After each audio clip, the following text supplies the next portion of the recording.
start things off, I'm going to talk about my own experience. This is my opinion. This is not a review. This is my opinion based on having the two cameras. Main difference is this one is not waterproof as it is, and this one is waterproof. So this is the GoPro inside its own casing already. You cannot just mount this as it is. So in the end, you're going to need this. You're going to need the frame, okay? I'm going to put it inside the frame now, and I'm going to put the Hero 4 Silver inside its own casing, and you'll see the difference in size. Okay, so they're both inside the casing. Notice any difference? Yeah, I guess so. That's because there's no difference. When you put them inside the casing, both cameras are literally the same size.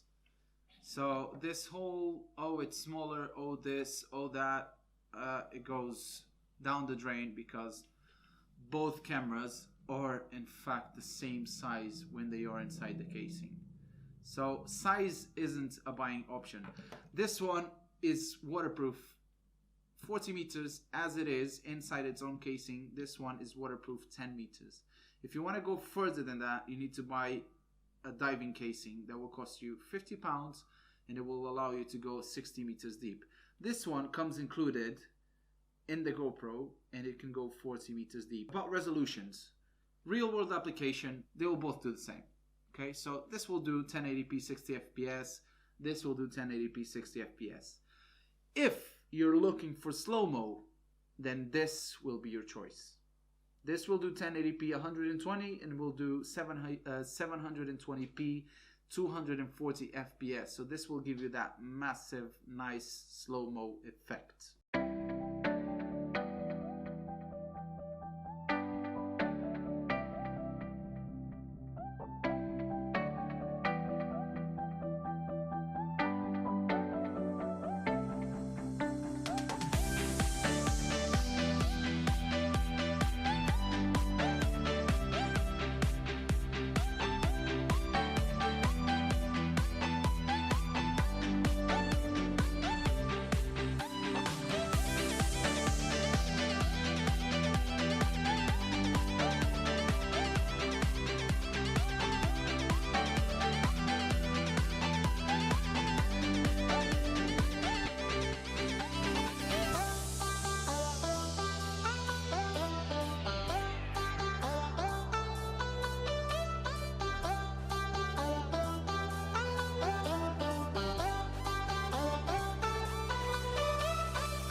Big advantage to this one is its user interface. User interface on this camera is quite amazing, to be honest with you. It is very down to earth. It is very simple to navigate through the menus, while on this one things might get a little bit tricky sometimes. So what's new on the Hero 5? Well, it has voice recognition, which you will end up not using ever in your life, even though it works perfectly. I mean, real world application, you're probably not going to use it. But that's a plus, okay? That's a new feature. It has image stabilization, something that the Hero 4 does not have. But again, image stabilization is something that you can achieve on post-editing. So, I mean, it balances it out. Even though you don't have it, you can do it.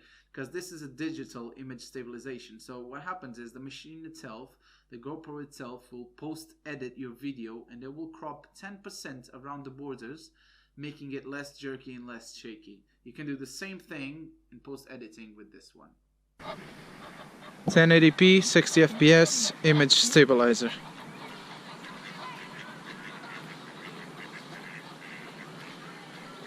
Both using wide angle of view. GoPro Hero 5 cuts by 10% around all borders to stabilize the image.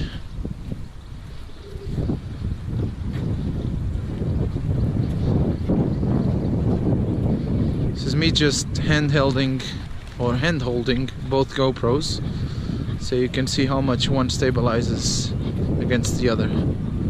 Obviously Hero 4 does not stabilize at all, but like I said before, you can do it on post processing.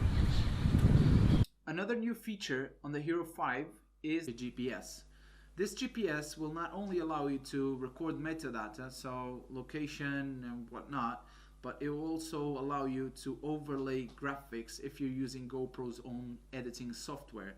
So what this means is you can get graphics of speed, altitude, location, and all sorts of things within your own video if you're using the Hero 5 Black with GPS enabled. Once again, this will drain your battery faster, so it's another feature that you have to wonder if you will use it or if you'll not use it. It can output raw audio files, so this will give you more possibilities on post editing. Again, real world scenario, it doesn't mean anything because audio is bad on both of them. So you are very likely to use an external audio external audio source. It's the best sauce in the world. An external audio source than to actually use the inbuilt mic. So this post editing raw audio file that you can get, it ends up being useless in the end. Biggest problems at the moment for the Hero 5 battery.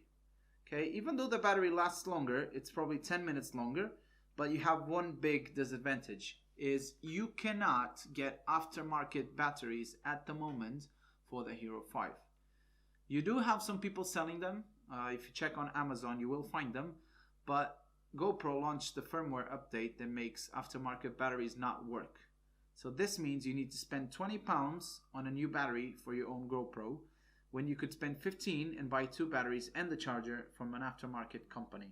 I know some people don't like to buy from aftermarket companies because they blow up and this and that. Guys, it's your own opinion. I have original stuff from GoPro, but I also have a couple of aftermarket ones because, I mean, when my original ones run out, I have the aftermarket and easy peasy.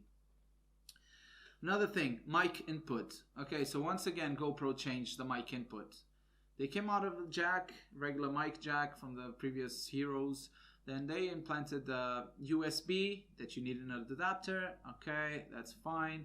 Now they changed the USB to USB Type C, and there are no adapters in the market for it except for the GoPro one. This means that you need £50 to spend on a new adapter to get your mic connected. And this new adapter, it's a massive box. It's like a shoe box for your GoPro. So if you're thinking about motovlogging with a Hero 5, you will need to find a space for a massive box so you can fit it in your helmet or under your GoPro. So this means more weight. It means more connections. It means that it's not worth it. You can just get a regular adapter for this one, and just for £5 you can get your mic working on the Hero 4 Silver. Problems I've had so far on the Hero 5. SD card's not working. This is a common issue. It might be to do with your card not being fast enough, because Hero 5 films at a higher bit rate. So it does 60 megabytes per second while the Hero 4 does 40 megabytes per second. This means you will need a faster card on this one than you need on this one. One of those ultra cards that copy 100 megabytes per second, otherwise it will not work. Second issue that I had, I cannot open the ports. So let me just open it and show it for you. That seals the machine from water. So this is what makes it watertight. What happens is sometimes it creates a vacuum there and you cannot take it out. I mean, I've spent 1 hour of my life trying to open that one, and it's an issue that you can read on GoPro forums. Another issue that this one has or had is every time you connect it to a computer, it goes into a restarting loop. So you cannot do anything with that. It just keeps on restarting and shutting down and up and down and up and down. So the only way for you to get your files out is getting the SD card out and putting it on an SD card reader on your computer. Otherwise, you won't be able to do anything. Other than that, I mean, the camera itself is quite good. If I would upgrade, my final answer, no. It is not worth the upgrade. I would rather wait for the Hero 6 to come out and see what they have new. So in the end, why do I have it? Well, it was kind of a Christmas gift from my girlfriend. So obviously I love it. It's now my main camera. This is the main one that I use. This is the secondary one. But if I were the one to buy it, I would not have bought it. I would just keep my silver and probably buy another silver one for whatever I needed.